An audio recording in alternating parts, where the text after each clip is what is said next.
지난 에베 소설을 마치고 이어서 무슨 설교를 해야 되나 고민을 참 많이 했습니다. 앞서 신약을 했으니까 이번엔 구약의 책 중에서 하나를 해야겠다라고 생각해서 호세아서를 준비를 하는 중이었습니다. 책들을 구입하고 또 그것에 대해서 읽어 나가던 중에 이전부터 제가 마음에 하나 이렇게 걸려 있는 게 있었어요. 그건 다름이 아니라 여러분 복음서 내용 중에서요, 손꼽히게 야 이거는 모든 사람이 알면 너무 좋다라는 본문을 꼽아라 그러면 빼놓지 않고 등장하는 게 이 산상수훈입니다. 예수님께서 마태복음 5장, 6장, 7장 3장에 걸쳐서 제자들에게 한 설교입니다. 그런데 이 산상수훈은 2019년도 10월에 산상수훈 그 5장의 첫 부분에 나와 있는 팔복을 제가 9주간에 걸쳐서 했었습니다. 그리고 이어서 6장의 주기도문을 9주 동안 또 다뤘었어요. 그런데 5장에 팔복이 있고 5장의 나머지 부분이 있고 6장에 또 중간 부분에 주기도문이 있으니까 이게 듬성듬성한 셈이 돼버렸잖아요. 의도치 않게. 그러니까 산상수훈이 너무 좋은데 5장의 뒷부분과 6장의 이 앞뒤와 7장은 다루지 못한 게 계속해서 마음에 걸린 거예요. 그래서 이렇게 하면 되겠다 싶어서 산상수훈 첫째는 팔복, 둘째는 주기도문이고 세 번째 시간은 그 팔복에 이어서 나머지 부분, 그래서 세 번째 시간으로 5장을 할 겁니다. 그리고 구약의 호세아서든 다른 책이든 다른 곳으로 갔다가 다시 돌아올 때 마태복음 6장의 나머지 부분과 7장, 그래서 산상수훈 네 번째 시간으로 여러분과 함께 상고해 보도록 하겠습니다. 그래서 오늘 본문에 이어지는 이 산상수훈은 이 세 번째 시간이잖아요. 근데 첫 번에 다루었던 팔복 바로 이어서 나오는 부분입니다. 그래서 여러분 아시지만 제가 팔복을 굉장히 기존의 설교와는 다른 각도로 접근해서 여러분에게 설교를 했었어요. 그래서 이 제 팔복 설교를 듣지 않고 오늘 이 설교를 들으시는 분들은 기존에 여러분이 갖고 있는 팔복의 개념으로 자꾸 뭔가를 애드하려 그러면 잘 안 맞을 수가 있습니다. 그래서 여러분에게 혹시 지난 팔복 시리즈를 듣지 못한 분은 꼭 교회 홈페이지 유튜브 들어가셔서 지난 2019년도 9월부터 10월인가부터 했던 팔복을 꼭 들으셔야지 이 얘기가 무슨 얘기구나라고 문맥이 연결이 될 것입니다. 이 산상수훈을 여러분 정확하게 무슨 뜻인지 이해하기 위해서는요, 이게 마태복음이잖아요. 그러면 마태복음이 어떤 내용으로 무엇을 위해서 쓰여졌는가를 기본적으로 알아야지 그 다음에 이 산상수훈의 내용들을 바로 이해할 수가 있습니다. 마태복음은요, 누구를 대상으로 썼느냐, 누가 읽기를 바라고 썼느냐, 유대인들을 대상으로 쓴 것입니다. 그래서 유대 문화를 잘 알지 못하면 읽으면 그냥 내가 알고 있는 문화 속으로 이해해가지고 잘못 해석되어질 수 있는 부분이 왕왕 등장을 합니다. 유대인들의 관심은 뭐였냐면요, 당시 로마 식민지였었잖아요. 그들의 최고 관심은 딴 거 아니에요. 제발 이 로마를 완전히 무찌르고 새로운 나라를 건설할 왕을 좀 보내주십시오, 이거였어요. 그게 메시아예요. 마태복음은 유대인들을 대상으로 썼기 때문에 그들의 가장 최고인 관심인 그 왕이 예수다라는 거예요. 그래서 그로 말미암아 새로운 나라인 하나님의 나라가, 천국이 건설된다라는 것을 가장 중심적인 내용으로 쓰고 있는 것입니다. 그러니까 이 5장 8복으로 시작해서 7장 마지막 절까지 모든 내용과 그 핵심은 하나님 나라예요. 그래서 그 하나님 나라에서 살게 될 백성들이 어떻게 삶을 살아야 하는가라는 부분입니다. 우리는 지난 팔복 설교를 통해서요, 나라를 건설한다 그러면 우리는 막 정치적으로, 경제적으로, 사회적으로 무언가를 해내야 된다라고 생각하는데 뜻밖의 예수님이 제자들에게 가르친 말씀은 아니다. 너희가 무엇을 갖고 있느냐가 나라를 만드는 것이 아니고 네가 어떤 능력이 있느냐가 아니다. 네가 어떤 사람이냐가 하나님의 나라를 만든다. 존재부터 다루는 거예요. 그래서 팔복의 그 8가지 성품, 심령이 가난해지고 온유해지고 애통하는 그 8가지 성품을 가진 자가 하나님 나라의 백성으로 살게 된다라는 것이었습니다. 오늘부터 등장하는 내용은 이 팔복의 적용이에요. 그 성품을 가진 자들이 어떻게 삶을 살 것인가는 문제를 다루고 있는 것입니다. 오늘 본문은 이렇게 시작을 합니다. 너희는 세상의 소금이니. 여기서 너희가 누구라고요? 유대인들이에요. 유대인들, 그 중에서 특별히 예수님을 구주로 믿는 사람들이에요. 예수님께 수많은 사람들이 따라다녔지만 산 위에서 예수님이 12제자들을 불러서 앞으로 끌어내어서 그들에게 얘기를 했어요. 요즘 말하면 그 많은 무리가 있어도 예수를 믿는 신자들을 의미합니다. 예수 믿는 신자들은 세상의 소금이다 라고 얘기를 한 거예요. 자, 너희는 세상의 소금이니. 여기서 여러분이 이해 못하는 단어 있어요? 너희는 세상의 소금이냐가 헷갈리는 거 있어요? 없죠? 우리는 세상도 알고 소금도 압니다. 그래서 이 문장을 대했을 때 특별히 고민해 보거나 내가 이거를 특별하게 따로 다른 뜻으로 이해하려고 노력할 필요도 없었어요. 근데 여러분이 당연하게 생각하고 있는 이 단어적 개념 때문에 예수님께서 실제 유대인들에게 진짜 본질적으로 본격적으로 전하고자 하는 메시지를 놓치는 요인이 됐습니다. 다시 말씀드리지만 이 대상은, 이 말을 듣는 사람들은 유대인들이에요. 유대인, 예수님을 따르는 그 당시 문화를 갖고 있는 제자들이었다고요. 그래서 너희는 세상의 소금이라는 이 문장을, 이 단어들을 지금의 개념으로 이해하면 안 됩니다. 유대인의 문화 속에서 유대인들이 딱 들으면 아하라고 이해되어지는 그 개념이 여러분 속에 있어야지 바로 이해를 할 수 있어요. 이게 무슨 말이냐면요. 예를 들면 이런 거예요. 외국 사람들이 이제 한국에 여행을 하기 위해서 한국말을 막 배워요. 공부를 합니다. 어느 정도 내가 수준이 있다고 생각하는데 한국에 딱 와가지고 식당 간판을 보고 까무라치게 놀라는 일이 발생한대요. 그게 뭐냐면 그 식당 간판이 할머니 뼈 해장국이에요.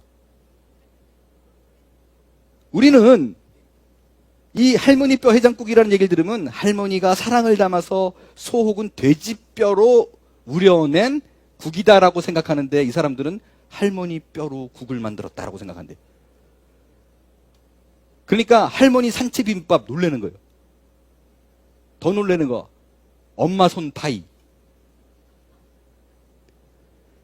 뒤집어지게 기절하는 거, 눈깔 사탕. 야, 무슨 눈깔로 대체 사탕을 만든 거야? 깜짝 놀라는 거죠. 이게 우리 문화 속에 담겨진 그 단어의 뜻을 제대로 이해하지 못하면 벌어지는 해프닝입니다. 문화를 알면 표현을 이해하잖아요. 여러분, 그 한국 사람이 국물 문화잖아요. 그래서 설렁탕 같은 거, 갈비탕 같은 거 먹고 마지막에 그 뜨거운 걸 뚝배기에 담아가지고 탁 내려놓습니다. 그러고 뭐라 그래요? 아, 국물 참 시원하다.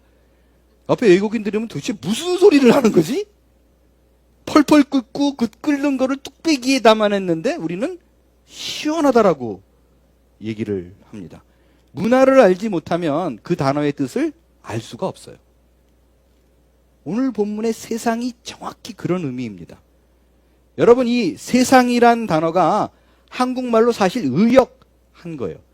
패러프레이즈 한 거예요. 본래 헬라어를 보잖아요. 그러면 세상이라는 단어가 아닌 거 아세요? 본래 헬라어는요, 세상이란 단어가 없어요. 그 단어가 땅이라는 뜻입니다. 땅이라고 써 있어요. 영어 성경도, 모든 영어 성경도 the earth예요. salt of the earth예요. 세상이 아니에요. world가 아니라 땅이에요.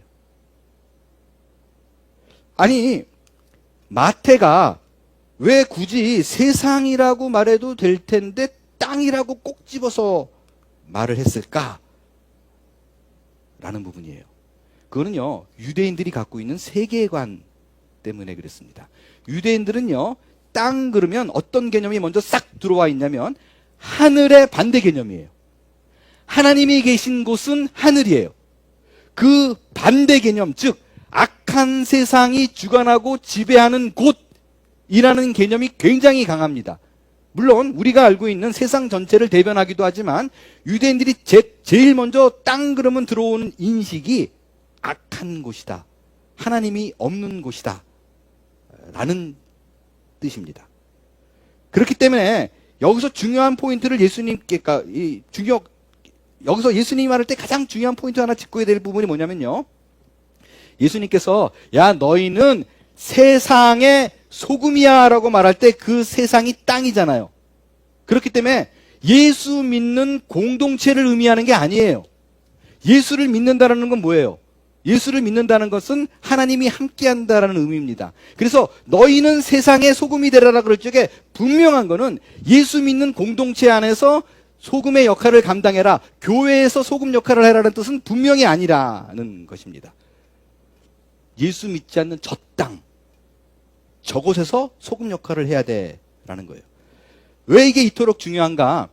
이 세상이라는 개념을 유대인이 갖고 있는 땅의 개념으로 이해하지 않고 우리가 일반적으로 알고 있는 세상이라고 이해를 하면 우리가 세상의 소금이 돼야지 라면 제일 먼저 어떤 생각이 들어요?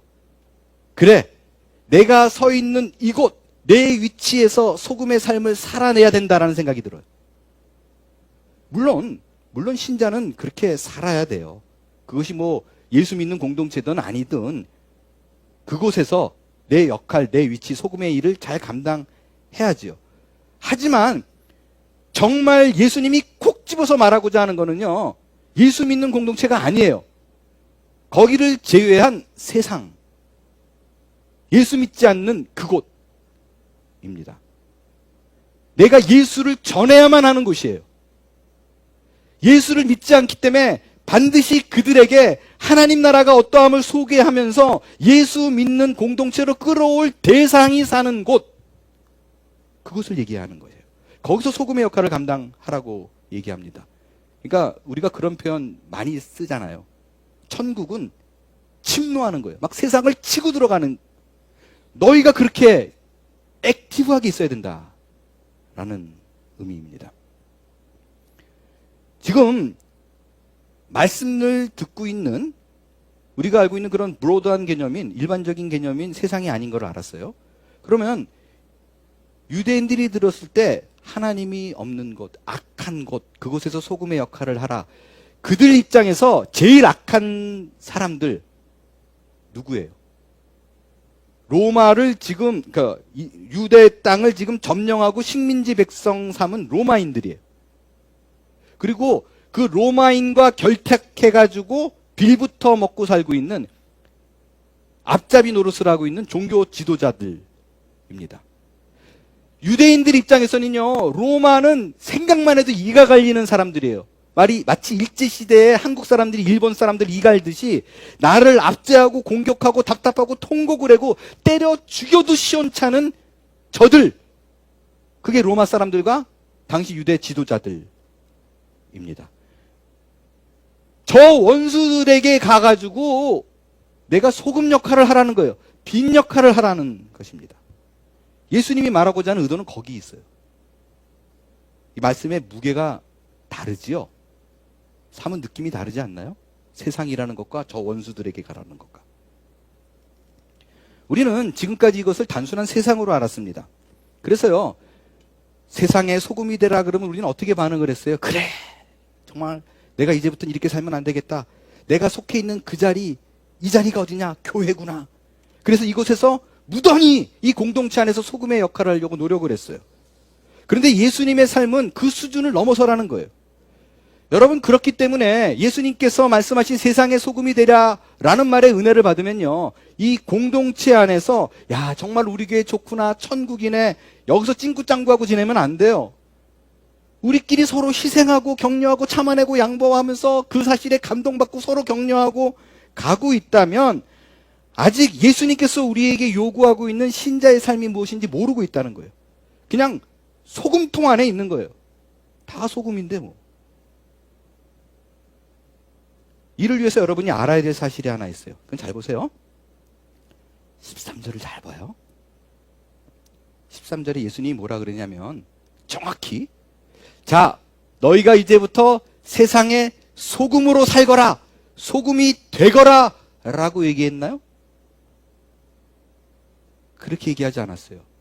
너희는 세상의 소금이다. 라고 얘기했어요. 끝! 여러분, 소금은 우리가 노력해서 되는 거 아니에요. 노력해서 소금 되려고 하지 마세요. 예수를 믿는 순간 이미 우리는 소금이에요. 빛도 마찬가지예요. 제자들에게 야, 너희 어떻게 지금까지 그렇게 살았어? 이제는 빛되는 삶을 살아라. 빛이 되어야 한다. 이렇게 하지 않았어요. 너희는 빛이다라고 얘기했어요. 이미 끝이에요. 그래서 이미 빛이기 때문에 산 위에 있는 동네가 숨겨지지 못하는데요. cannot be hidden. 감출 수가 없대요. 빛이 하나 있으면 다 드러나잖아요. 전쟁 시에 산에서 담뱃불 하나 펴도 그 조그만 것 때문에 어디 있는지 알게 되잖아요. 드러나는 거예요. 당연한 거예요. 자, 여기서 우리가 딜레마가 하나 생겨요. 나는 교회 다닌 지 오래됐어요.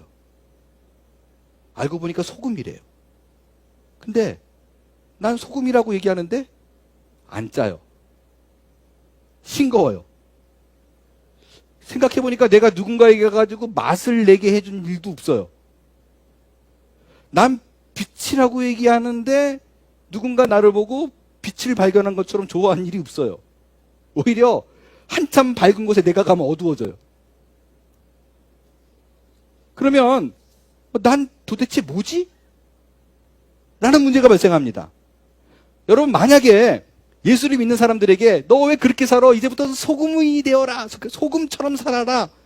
넌 아직 어둠이니까 이제는 빛을 좀 장착해서 많은 사람에게 빛을 주는 삶을 살도록 노력해라. 그러면 쉬워요. 그렇잖아요. 나는 내가 노력하면 소금이 될 수 있고 내가 노력하면 지금보다 더 나은 인간이 될 수 있어요. 근데 예수를 믿으면 이미 소금이래요. 빛이래요. 근데 난 안 짜고 안 박단 말이에요. 그럼 어쩌란 말이냐라는 고민이 발생합니다. 여러분, 왜 이런 일이 지금 발생하냐면요. 예수님이 지금 지적하는 건요. 제자들을 향해서 야, 너희는 빛을 좀 내. 소금처럼 살아라는 그 현상을 요구하는 게 아니에요. 그 현상을 문제 삼는 게 아니라 야, 왜 그렇게 어둡게 살아? 이제 빛을 내. 이게 아니라 본질이 뭐냐라는 거예요. 너의 진짜가 뭐냐라고 묻고 있는 거예요.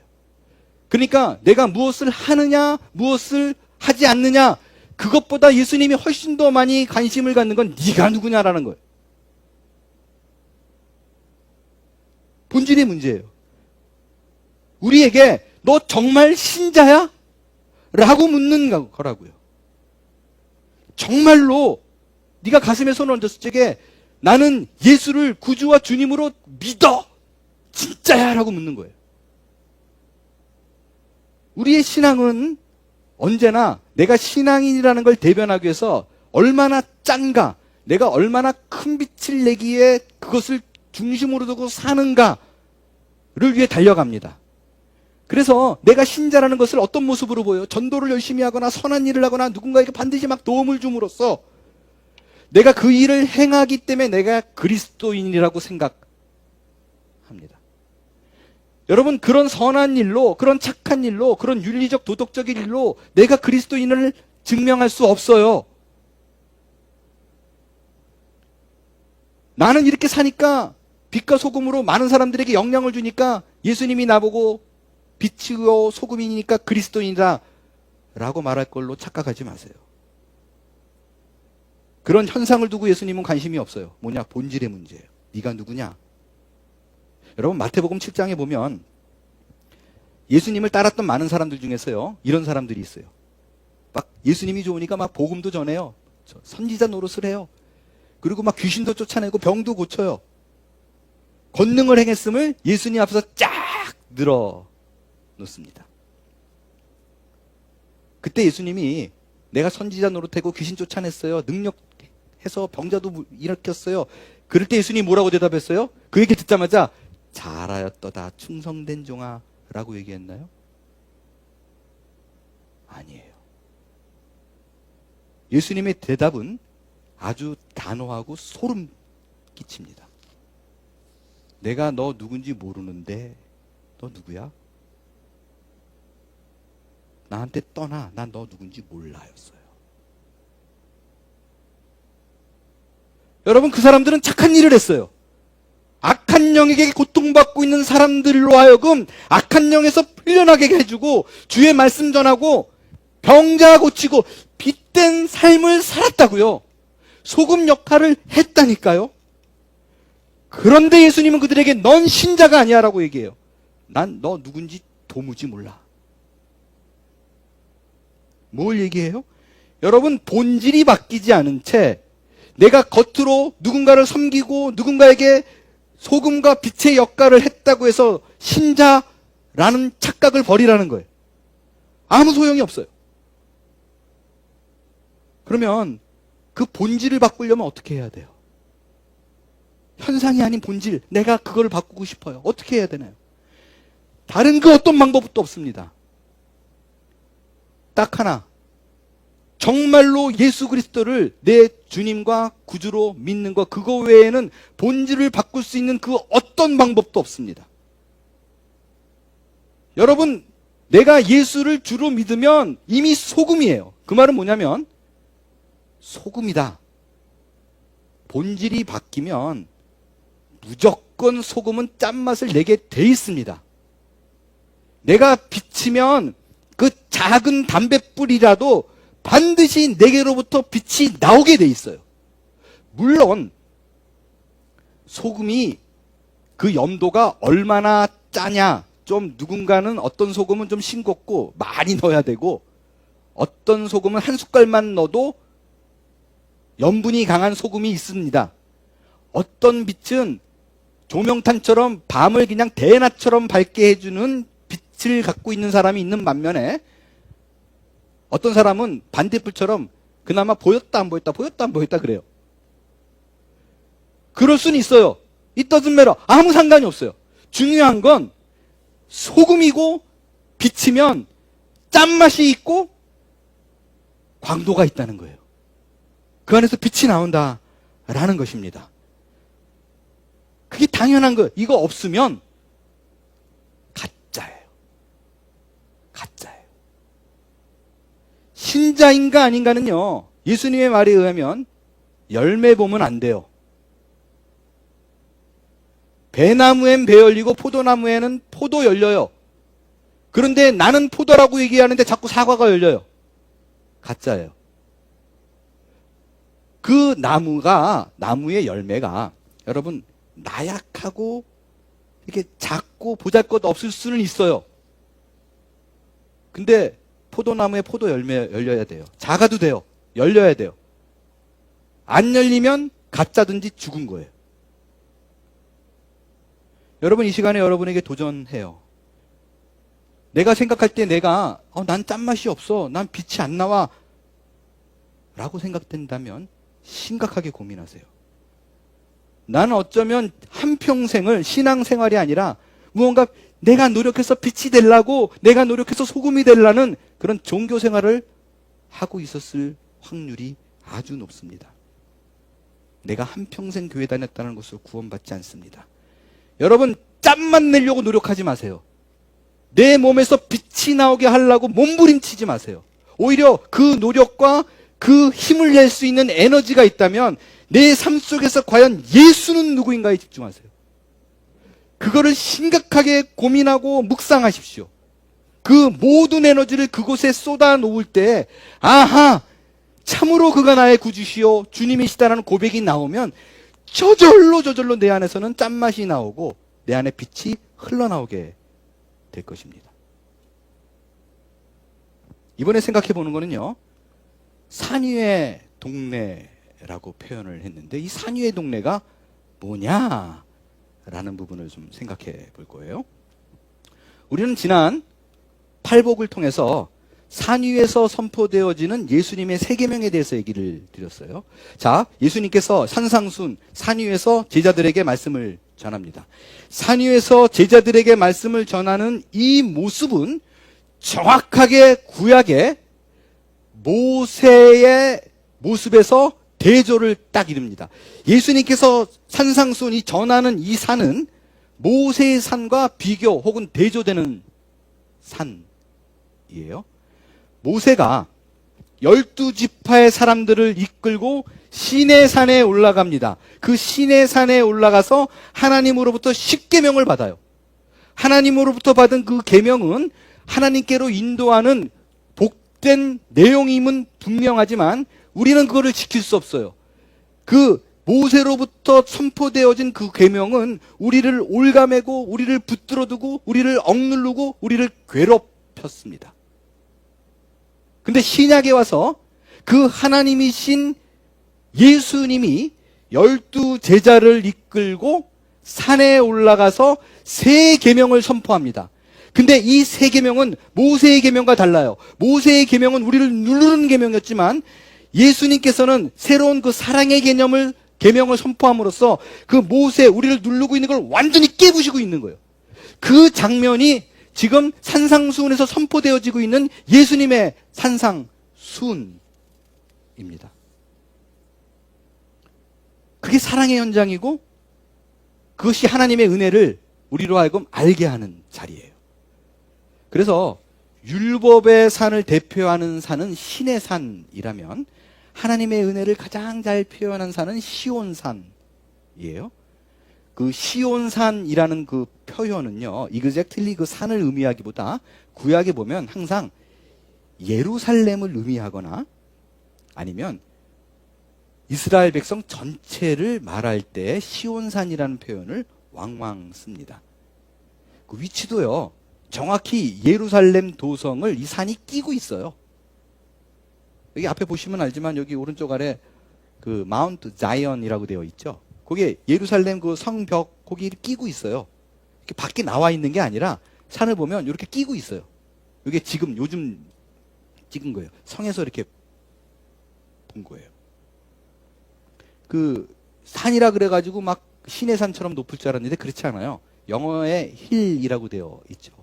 그 신약 성경에 산으로 표현되어져 있는 많은 그 단어가 바로 이 단어, 이 힐, 요 둔덕, 언덕 정도 되어 있는 요게 시온산이에요. 오늘 예수님이 산 위의 동네가 숨기지 못한다라고 말했는데 도대체 그 산 위의 동네가 어디냐라는 거예요. 그것은 상징적으로 예루살렘을 의미합니다.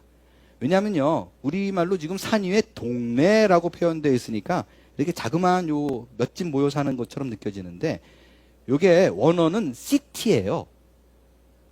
도시예요. 도시라는 개념은 옛날에는 성, 예루살렘 성을 의미합니다. 여러분, 예수님 당시의 예루살렘은요, 전혀 긍정적인 미닝과 아무 상관이 없어요. 여러분, 그 요한복음에 보면 예수님이 성전 앞에 가가지고 둘러보고 열받아가지고 노끈으로 채찍 만들어가지고 양소 다 내쫓고 환전상 상 뒤집었고 분노한 적이 있었죠. 그때 그곳이 예루살렘이에요. 그러니까 예루살렘의 이미지는 뭐냐면 타락하고 종교인들의 사악함과 악행 만행을 드러내는 곳이 예루살렘이에요. 예루살렘은 희망이 하나도 없어요. 어둡습니다. 침침합니다. 사악합니다. 그 어둡고 침침한 예루살렘에 한 줄기 빛이 들어갑니다.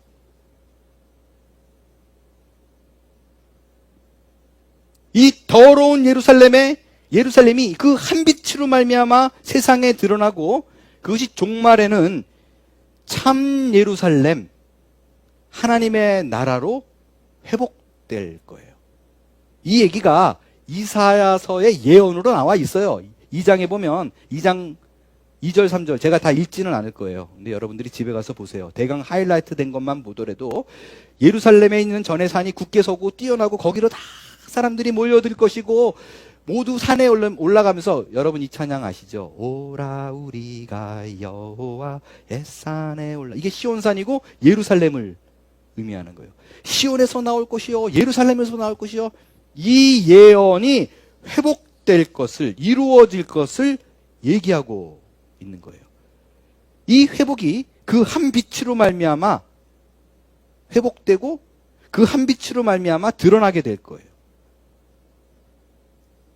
이 모든 사람에게서 피눈물이 나는 도성이 하나님의 환희와 기쁨으로 넘치게 될 것이다. 자, 그러면 그 예루살렘 그 어둡고 사악한 곳에 한 줄기 빛이 들어왔어요. 예수님이 말한 이 빛이 뭐예요? 궁극적으로 뭐를 얘기하는가? 빛은 말씀드렸지만 신자예요. 그래서 다시 말씀드리지만 예수님께서 말씀하신 거는 우리끼리 찡꾸짱구하고 지내지 말고 어둠의 세상, 하나님이 없는 곳, 예수님이 없는 곳으로 들어가라 라고 얘기해요. 왜? 네가 빛이니까. 그렇다면 우리 신자가 빛인데 우리가 빛을 낼 수 있는 그 발언의 근거, 뭘 근거로 해서 우리가 빛이 나오느냐라는 부분입니다. 과연 그 예루살렘 회복을 빛으로서 역할을 감당해가지고 회복이 될 텐데 그 빛이라는 게 윤리적, 도덕적으로 누군가를 섬기고 도와주고 희생하는 것으로 거기가 회복이 되느냐라는 부분이에요. 정답은 16절에 있습니다. 16절에 너희 빛이 이 사람들에게 빛이여라고 되어 있어요. 원어를 보면 너희라는 말이요 소유격이에요. 너희의 빛이라는 뜻이에요. Your light. 너희의 빛이라는 말은 무슨 말이냐면 너희가 소유한 빛, 너희가 가진 그 빛을 의미합니다. 그 빛으로 말미암아 내가 빛을 낼 수 있고 그 빛이 내 안에서 나오기 때문에 내가 빛으로 살 수 있는 거예요. 형광등에 그냥 아무런 전원이 들어와 있지 않으면 아무것도 아니잖아요. 다 켜서 전원이 들어와가지고 빛이 나오는 거예요. 그 전원, 그 힘의 근원, 그게 누구냐? 그 빛의 근원이 누구예요? 예수님입니다. 그게 우리가 발광할 수 있는, 우리가 빛을 낼 수 있는 근원이라고요. 그렇게 우리가 행할 그 착한 일이라라는 말의 의미는 다른 거 아니에요. 그 빛이 근원이 예수님이라니까요. 예수가 구주임을, 주님임을 드러내는 삶, 그곳에서 그 일이 벌어질 때 그것이 회복이 된다라는 거예요. 그것이 성경이 말하는 착한 일이라는 것입니다. 그러니까 착한 일을 빛으로 살자, 착한 일을 해서 라고 할 때 우리가 알고 있는 도덕적 선악의 기준으로 생각하지 말라고요. 예수님으로 인해서 비롯되고 예수님으로 인해서 그 말씀의 순종함으로 말미암아 나타나는 삶, 예수가 증거되어지고 드러나는 삶, 그게 지금 예수님이 말하고 있는 빛과 소금이라고요. 사도행전을 보면 예수님이 성령과 능력으로 착한 일을 행했다라고 얘기했어요. 바로 딱 그 착한 일이라고요. 예수님이 가가지고 하나님의 나라를 전하고 예수 그리스도의 복음을 전하는 거, 나로 말미암아 구원이 있다고 전한 일을 성경에는 하나님께서는 착한 일이라고 얘기했어요. 이 착한 일이, 예수님께서 했던 그 착한 일이 성도에게 와서 이제 그것이 많은 예수 믿지 않는 저 땅에서 재현되는 걸 원하시는 거예요. 따라서 빛과 소금의 삶, 그 착한 행실은 하나님의 나라를 위해서 행하는 복음 전파, 예수를 따라 사는 삶이에요. 그가 드러나게 하는 거라고요. 이 진리를 모르고 빛과 소금의 삶을 살아야겠다고 생각하면 우리는 항상 무언가 착한 일을 하려고 그래요. 봉사하려고 그러고 기부하려고 그러고 선행을 하려고 그러는데 내 안에 예수 그리스도가 없는 상태에서 행한 일은 다 공허한 거라고요. 예수님이 봤을 때, 하나님이 봤을 때 난 너를 도무지 몰라라는 일이라고요. 여러분, 이게 왜 말이 되냐면요. 왜 착한 일이라고 말하는 것이 그리스도의 복음을 전하는 일이지, 그리스도의 말씀을 드러내게 하는 일이지, 우리가 생각하는 착한 일이 아닌 이유가 뭐냐면요. 뭐라 그랬어요? 너희 착한 일을 보고 하나님께 사람들이 영광을 돌리게 하라 그랬어요. 착한 일을 하는 걸 보면 다 하나님께 영광 돌려요? 그렇지 않아요. 여러분, 다른 종교인들도 엄청 착하게 살아요. 오히려 다른 종교 같은 경우에는 내가 착한 일을 안 하면 구원이 없다 그러니까 더 착한 일을 해요. 그러면 그들이 하는 착한 일을 보고 하나님께 영광을 돌리는 일이 발생하나요? 그렇지 않아요. 그래서 절대로 여기서 말하는 착한 일은 우리가 생각하는 그런 도덕적 착한 일이 아니라고요. 내 행위가 하나님의 영광이 드러나게 하려면 다른 방법이 없어요. 내 안에 그리스도가 드러나는 삶이에요. 우리가 누군가를 보면서요, 교회 안에서도요, 막 봉사 열심히 하고 정말 미친 듯이 하나님의 일을 하는 사람들이 있어요. 근데 그렇게 일을 하는 사람 중에서요, 어떤 사람은 자기 의가 이렇게 보이는 사람이 있는 반면에 죽으라고 열심히 일을 하는데 그 사람이 안 보여요. 어떻게 생각돼요? 그 사람 보면 예수님이 보여요. 예수님이 보여요. 야, 자기 시간을 저렇게 다 투자하고 자기 물질을 다 투자하고 왜 저렇게 하지? 진짜 예수가 있는 모양이다. 살아있는 모양이다가 보인다고요. 그래서 우리는 그들을 향해서 뭐라고 얘기해요? 예수님 닮았네. 저분은 예수님을 닮았어. 라고 얘기합니다. 얼마 전에 가수 김진호 씨가 부른 가족 사진이라는 노래를 들었어요. 오래된 노래예요.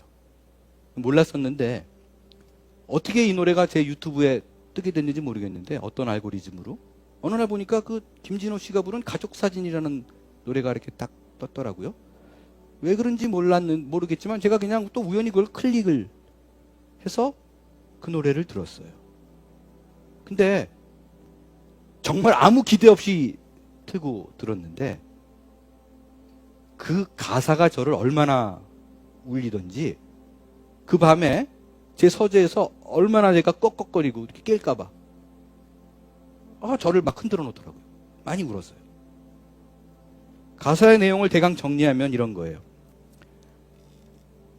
한 사람이 인생을 바쁘게 살았어요. 나이가 들어서 대하는 그 현실이 녹록하지 않아요.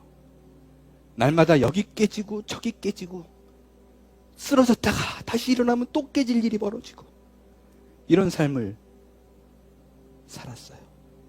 그러다가 우연히 자기 아버지가 자기와 비슷한 나이쯤에 자기 자신을 낳고 그 기념으로 가족 사진 찍은 그 사진 한 장을 발견합니다. 가족이 다 있는, 자기 어린 모습이 있는 그 사진이에요. 그런데 그 사진을 보고 그가 깜짝 놀랍니다. 가사가 이렇게 돼 있어요. 어른이 되어서 현실에 던져진 나는 철이 없는 아들이 되어서 이것저것에서 깨지고 또 일어서다. 외로운 어느 날 꺼내본 사진 속 아빠를 닮아있네. 내 젊음 어느새 기울어 갈 때쯤 그제야 보이는 당신의 날들. 여러분, 이 아들이 자기 아빠를 딱 보고 순간 놀라는 거예요. 내가 아빠를 닮았네. 여러분, 이 아들이 아빠가 닮아진 거, 아빠가 닮아있게 변화된 건 다른 거 아니에요. 아빠가 보낸 그 시절, 그 어려운 시절을 똑같이 보냈더니 세월이 흐른 후에 어느 순간 사진을 들어보니 아빠를 닮아있네. 알게 되는 거예요. 여러분, 그 사진을 보면서 아빠를 닮아있다라고 느끼는 건요, 내가 노력한 거 아니에요. 몸부림친 거 아니에요. 아빠를 닮아야겠다고 내가 무언가를 행한 것도 아니에요. 아빠가 지낸 그 세월의 시간을 그대로 지나고 보니까 어느 날 문득 아빠를 닮아있네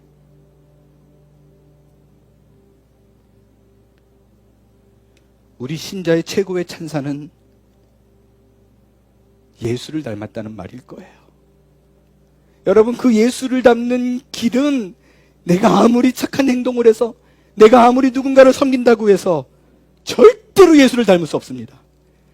단순히 착한 행동으로 내가 무언가를 행한다면 많은 사람들이 나를 의인으로 볼 거예요.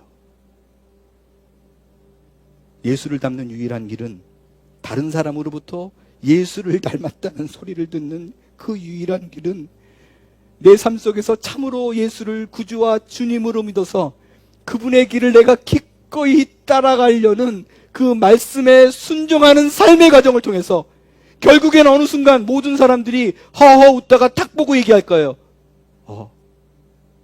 예수님 닮아있네. 그것이 바로 예수님이 말씀하신 소금과 빛으로 사는 삶이고, 그때 비로소 사람들은 여러분의 모습을 보고 하나님께 영광을 돌리게 될 것입니다. 그 사실을 마음에 담아 우리의 현실 속에서 복음이 꽃 피우고 나를 통해서 하나님의 영광을 이루는 그날이 우리의 삶에 가득 채워지기를 기대합니다. 일어나 찬양하겠어요.